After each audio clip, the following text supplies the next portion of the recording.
म्हजी भयण. म्हाका एक व्हड भयण आसा. तिचें नांव बेला. आमी एकठांय शाळेक वता.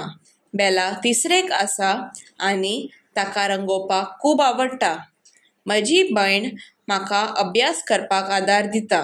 केन्ना केन्ना हांव दुखी जाल्यार म्हाका तें हांसयता आनी उर्बा दिता. आंबो खावंक ताका खूब आवडटा. सांजे वेळार आमी दोगांय मेळून पुस्तकां वाचता आनी कॅरम खेळटा. अशी गोड आनी मोवाळ भयण मेळचें म्हजें नशीब.